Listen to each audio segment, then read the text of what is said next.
2015 साली आलेला देऊळबंद आणि या देऊळबंदचं डिरेक्टर आणि रायटर होते ते म्हणजे प्रवीण तरडे.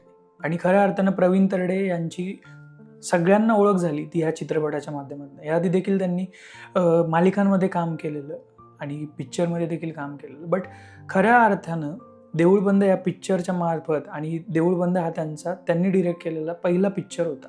आणि या पिक्चरमुळं त्यांना संपूर्ण महाराष्ट्रामध्ये एक नवी ओळख मिळाली. आणि 2015मध्ये आलेल्या या सिनेमानंतर 2018 साली त्यांनी त्यांचा पुढचा आणि दुसऱ्या नंबरचा जो मूवी होता तो म्हणजे मुळशी पॅटर्न हा त्यांनी बनवला. आणि हा मुळशी पॅटर्न गावा खेड्यातल्या आणि शहरातल्या प्रत्येक प्रेक्षकाच्या पसंतीत उतरला. त्याच्या मागचं कारण होतं मुळशी पॅटर्नमध्ये शेतकऱ्यांची दाखवलेली कंडिशन. म्हणजे पुणे आणि मुळशी आणि ह्या आजूबाजूचा जो परिसर होता तेथील शेतकऱ्यांनी IT पार्क म्हणा किंवा जे बिल्डर आहेत त्यांच्या आमिषांना बळी पडून त्यांनी ज्या जमिनी विकल्यात आणि त्यानंतर त्यांच्या पुढच्या पिढ्यांची म्हणजे त्यांच्या पोरांची जी हाल झाली ती हाल या पिक्चरच्या मार्फत प्रवीण तरडे यांनी तंतोतंत उतरवली होती. आणि ह्या पिक्चरमधला जो डायलॉग होता की बाबा शेती विकायची नसते तर शेती राखायची असते, हा डायलॉगही अनेकांच्या जीवनात परिवर्तन घडवणारा होता. आणि त्यानंतर 2022मध्ये म्हणजे 2018 नंतर पुढचा जो त्यांचा मूवी होता तो 2022मध्ये आला, तो म्हणजे धर्मवीर 1. त्यानंतर 2022मध्येच सरसेनापती हंबीरराव मोहिते आणि त्यानंतर 2024मध्ये धर्मवीर 2 यांसारखे त्यांचे प्रत्येक चित्रपट आणि प्रत्येक त्यांचा जो मूवी होता तो प्रचंड हिट ठरला, लोकांच्या पसंतीत उतरला. आणि आत्ता तब्बल 11 वर्षानंतर देऊळबंद 2 हा चित्रपट त्यांनी लोकांसमोर आणला. 21 मेला हा प्रदर्शित झाला होता. आणि आपल्या रिलीजच्या 11 दिवसातच या पिक्चरनं जी कमाई केली ती म्हणजे तब्बल 50 कोटी रुपये आसपास या पिक्चरनं कमाई केली. आणि मराठीमधला सगळ्यात जास्त ROI असणारा आणि सगळ्यात जास्त प्रॉफिटेबल ठरणारा या वर्षीचा हा चित्रपट आत्तापर्यंत ठरला आहे. अजूनही अनेक कोटींची कमाई हा पिक्चर येणाऱ्या दिवसात करेल.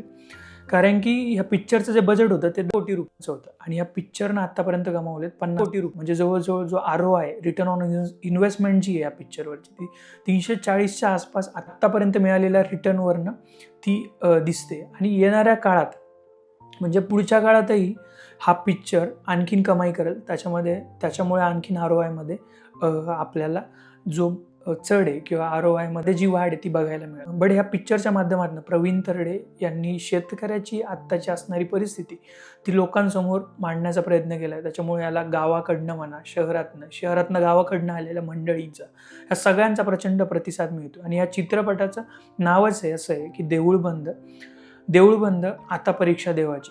या चित्रपटामध्ये जी मुख्य भूमिकेत आहे ती म्हणजे प्रवीण तरडे यांची पत्नी ती म्हणजे स्नेहल तरडे.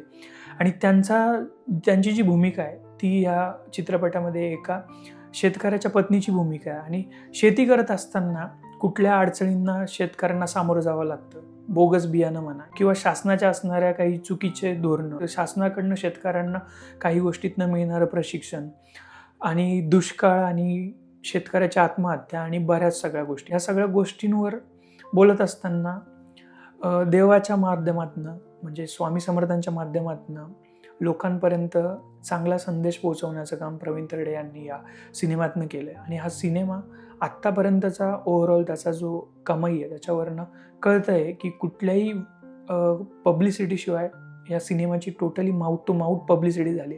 आणि प्रवीण तरडेचा हाही चित्रपट प्रचंड कमाई करणारा आणि कोटीच्या घरात जाऊन पोहोचला. धन्यवाद.